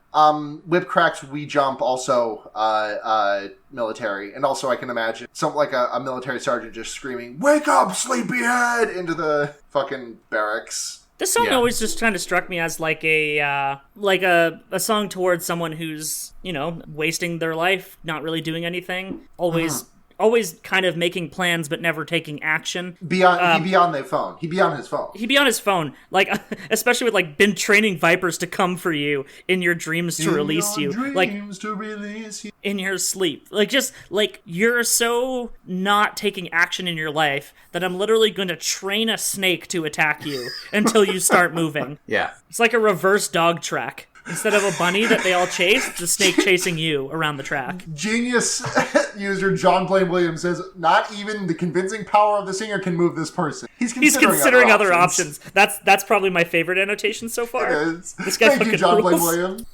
All right, trained snakes. Check that one off. Yeah, the Ravens are leaving the tower just seems to be like an oblique British politics reference. I guess if the British crown will fall should they ever leave. Who wants to go kidnap some ravens? Fuck yeah. You can use that. Gotta hurry though before the fucking prologue? Is that the word? Prorogue. Prorogue, thank you. Queen fucking sucks, y'all. Let's just I think I accidentally confused it with the word for the side stories in the Fire Emblem game. Okay. Which is paralogue. Paralogue. Huh. Let's just all go hang out in the rookery at Buckingham Palace with all the ravens. Hold on. I need to say something. The line "Stop being so laissez-faire" is highlighted. I'm praying that this is like Kelly Okereke, that like someone's annotated this saying Kelly Okereke really hates government getting involved with like markets and stuff. That is pretty much what that annotation is. Well, no, the annotation just defines laissez-faire and just says that the subject needs to fucking get off their ass and stop it. I was kind of hoping that was going to be like, this line means that Kelly Okereke thinks the government's bad. Even though it's saying stop being so laissez-faire.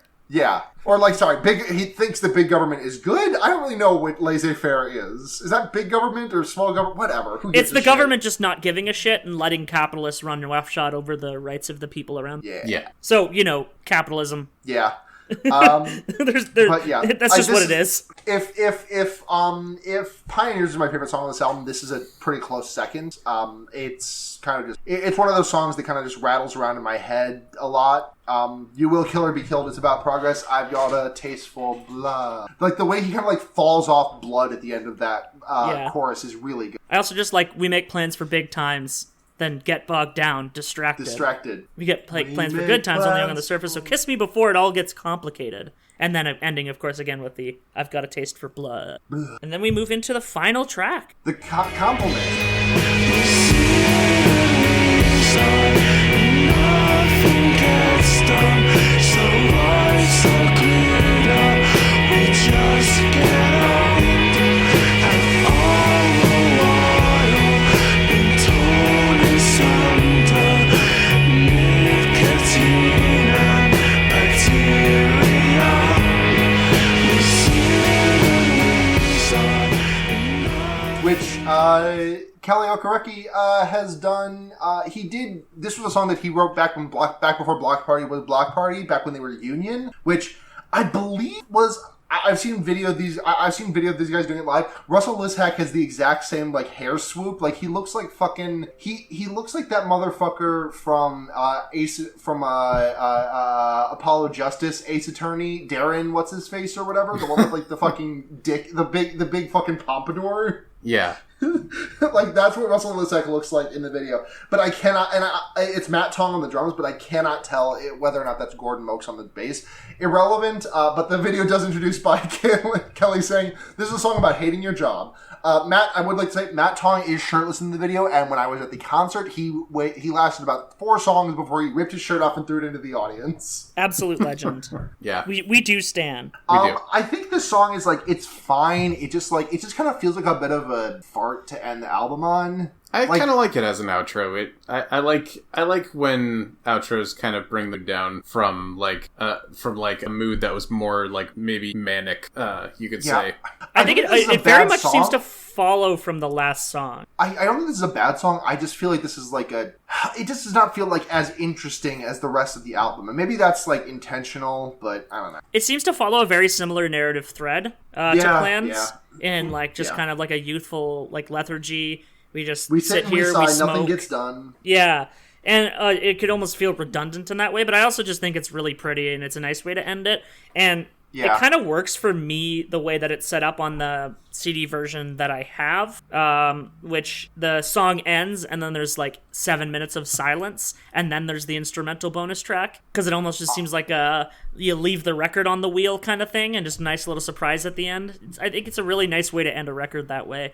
I complained about this, but I also fucking love the version from the Silent Alarm remixed album, which is it's just like this, but like a little bit slower and 10 fucking minutes. So maybe I'm wrong. Oh, hell yeah. Who does that? It's really good. I love Nick Zinner. M83? No, Nick Zinner. Oh, Nick Zinner from Yes. M83 did Pioneer. Right. But yeah, I like he's credited as Nick Zinner there, but oh yeah, I know who that is. I got you. That reminds me, I am going to find this album just so I can find the Cornelius track. It's on Spotify. This song probably could have been like originally titled Nicotine and Bacteria just because of how much that phrase is repeated throughout the lyrics. And I do like that line. Yeah, the crushing power of routine. That's also just an uncited quote, but that actually does seem to work with the song, so I'll allow it. Yep.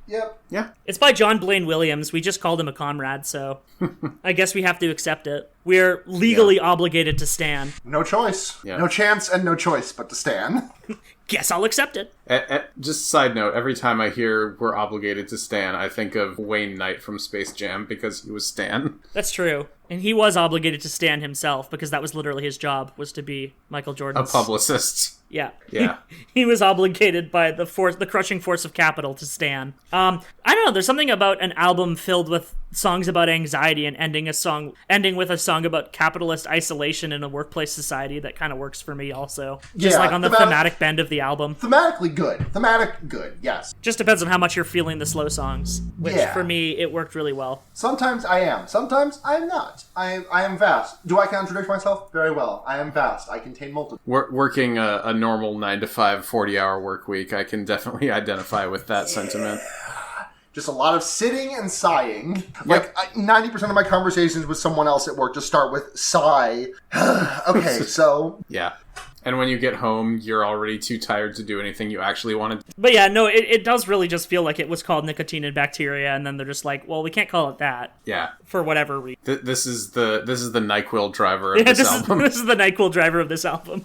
I was just going to bring that one up. Yeah. They just didn't work for the title for whatever marketing label reasons or whatever. And they're just like, fucking call it Compliments. Titles don't have to mean anything, it's fine. Makes you think. And that's Silent Alarm. That's Silent Alarm by Bloc Party. That's that whole thing. That's that whole motherfucking thing. Yeah, thank you so much for letting me talk about this album. I've had so many thoughts about this album ever since I first heard it, and I had no venue in which to put them, really, so thank you for giving me an outlet. So what you're saying is that you wouldn't call them little thoughts. I would not call them little thoughts, no. They're big thoughts. However, I would call you little thought. Yeah, that's me. You're the glowing eyes thinking emoji about this album. Oh, absolutely. Yeah, that's me. I am bursting at the seams with thoughts and cum. Yeah. Oh man, we almost missed it. We almost missed our cum reference, and it wasn't me that made it. I'm very proud of you, Sarah. Happy to help. So what's John next? Arbuckle, come on Tuning Fork. No. Okay. Yes, but only in the misinterpretation of that, which is John Arbuckle coming out of Tuning Fork to come and then immediately hang on Tuning up. Fork. Yeah. Just bust while on the mic. Hate it. Can let's moving on. I already forget how we usually end this podcast. Well, we usually do favorite song from the album. Oh, okay.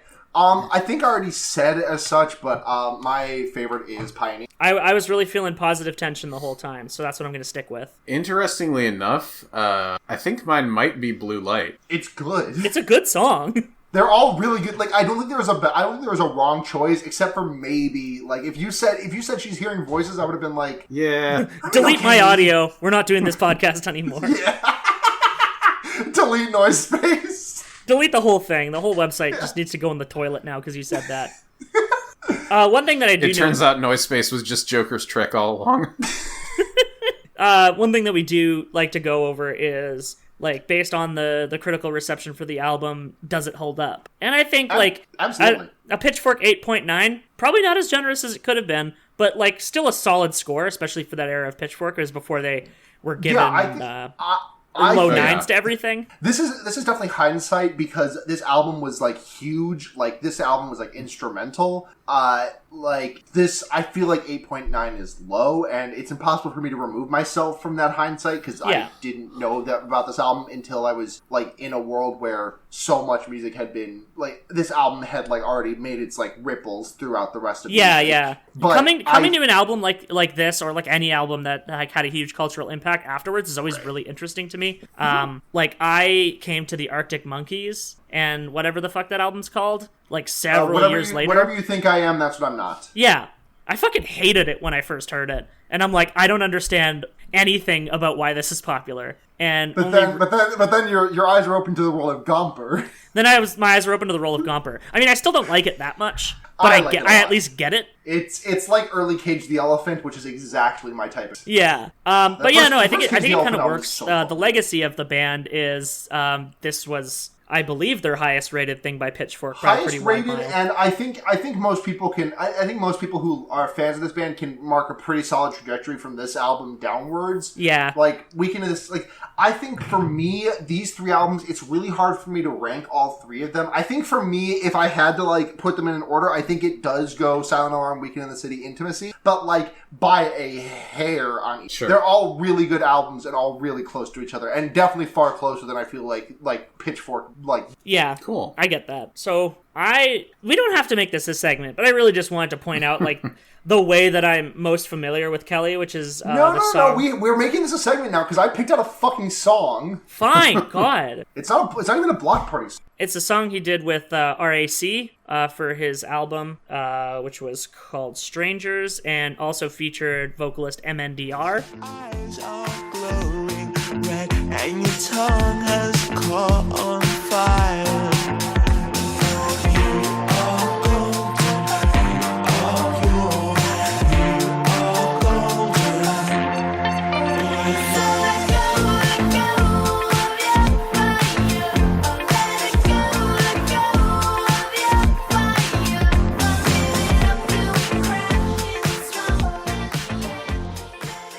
Who's one of those people who I feel like could have, like, a pretty big pop presence if she fucking put out music ever. Like, she put out one album that was pretty good, and some people seem to like it, and then put out, like, 2 singles, like this one, and then put out one with, like, do you remember Green Label Sound? The thing that Mountain Dew did that had, like, 3 singles and then shuttered? They gave out plastic Wayfarer sunglasses at Pitchfork Festival in 2010 when I went. Yeah. And are those the Kanye shades? No. So those are Shutter shades. Okay. So yeah, they put out, like, a track by MNDR and a track by Neon Indian and then stopped existing. Yeah. So yeah, she's very good, and she does the hook on this song, and Kelly does the verses, and then RAC just does instruments on the whole thing, doesn't sing. Which I'm pretty sure was what this whole album was. He just got guest vocalists, because the main thing that RAC was, it stood for Remix Artist Collective, and it was literally just a group of people who did remixes until one of the main guys decided to just make a project out of it. And it is just an absolute jam of a song. It was covered on Song Exploder, which is where I'd heard of it originally, and it was my first, like, exposure to Kelly's music in any way, because I never listened to Bloc Party when I was younger. And just some, like, really evocative lyrics about, like, losing people to drugs. And it's interesting that the song was kind of created piecemeal. Like, they had the instrumentals for it, and then it's like, lay down some verses for this, and it's like, okay, we need something else. Okay, I'm gonna reach out to my friend to get a chorus for it, and then here's that chorus. And the fact that it all managed to come together into a coherent song is actually amazing, given it was, like, assembled across several continents. By our powers combined, we have a pretty good song. We have a fucking banger. I really do love it, and so I had to mention it. Can I go next? Sure. Okay, cool. My song that I'm putting on, what is this called, Matt? I mean, we stole Lightbringers for HKIP. I might as well just steal Slap City. Slap City 2. My pick is going to be Masada, or Brand New, by Kanabun.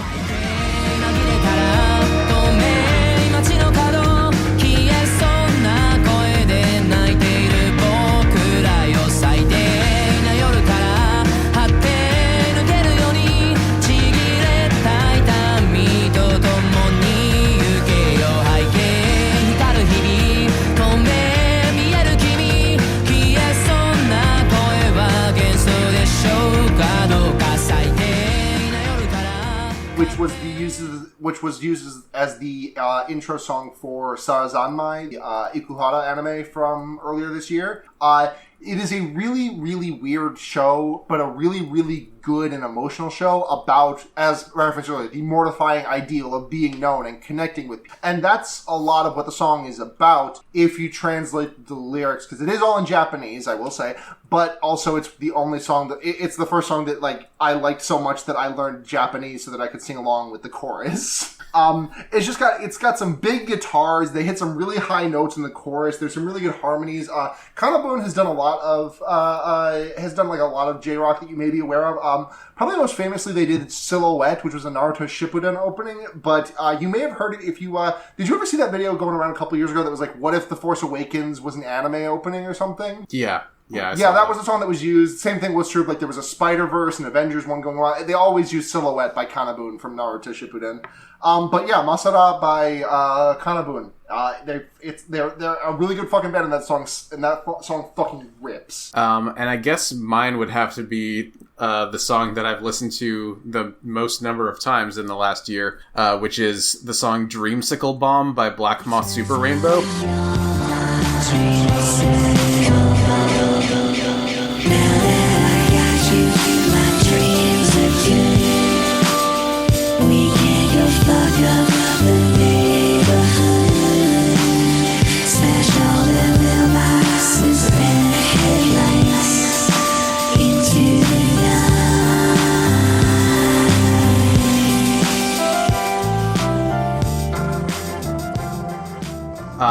It's from their album Cobra Juicy, which was funded on Kickstarter a few years back. Did you get the lenticular cover for that? No, I didn't. I really, really regret not getting the lenticular cover.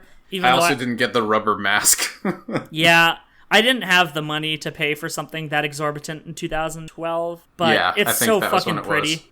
Yeah, and this song is a standout for sure. It's got a fan-made video, which is really kind of aesthetically pleasing, like 70s TV all edited together. And it's got just kind of that disco-y, like roller skating vibe. And it's just really pleasant and fun to kind of bop in your chair to. Black Moth Super Rainbow is good. I saw them in concert earlier this year, and we just kind of zoned out the whole time. I guess we close out. Sarah, where can people find you on the web? People can find me on Twitter, SUNHATZHNYA. That is Sunhat on Twitter. You can also find me on all the other podcasts that I do on this wonderful Noisepace.xyz network. I am a member of Henry Kissinger's Pokemon Going to Die, Not a Threat, Just a Fact, which Matt is also a member of. Hey. I also do the Wonder Yeerks, which is an Animorphs podcast I do with my friends Blair and Seda, and Fearbaiting, which is a horror movie podcast that I do with a bunch of guests. That show's Fearbaiting's coming back soon, and Schlocktober's right on the corner, so watch your fucking neck. Woo-hoo! Sarah, I think you're actually technically the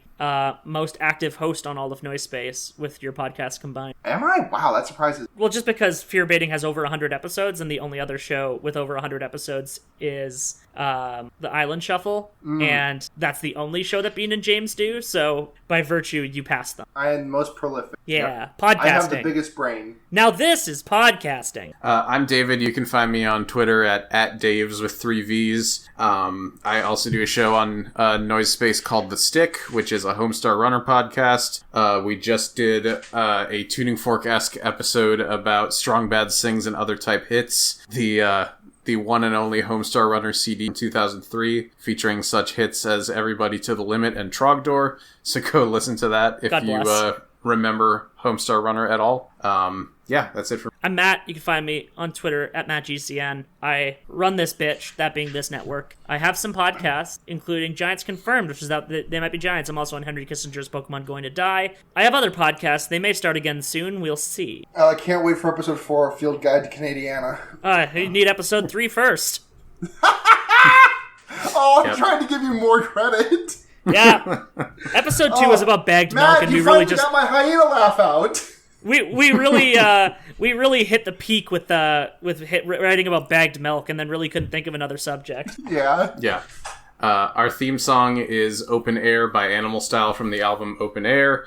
You can find all of their music at nmlstyl.com. Our album art is by Nikki Flowers at Yiff Police on Twitter and nikkiflowers.bandcamp.com to listen to all of their music. And had Picking Up Something Good started when we last recorded? I don't think so, actually. If it did, it might have just started. Listen to Picking Up Something Good, which is Nikki's podcast with friend of the show, Mace, where they talk about Radiohead albums, and it's good. Yeah, Mace was our guest last time, and I think it was either right before or right after Picking Up Something Good started out, and when Mace's other podcast, Radish, moved onto the network. We have no welcome to Radish. Noise Space Grow. Noise Space Grow.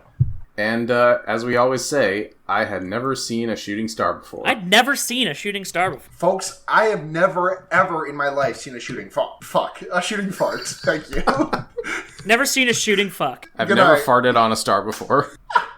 I've never farted, A Star Is Born starring Lady Gaga. Bye, everybody. Bye. Peace.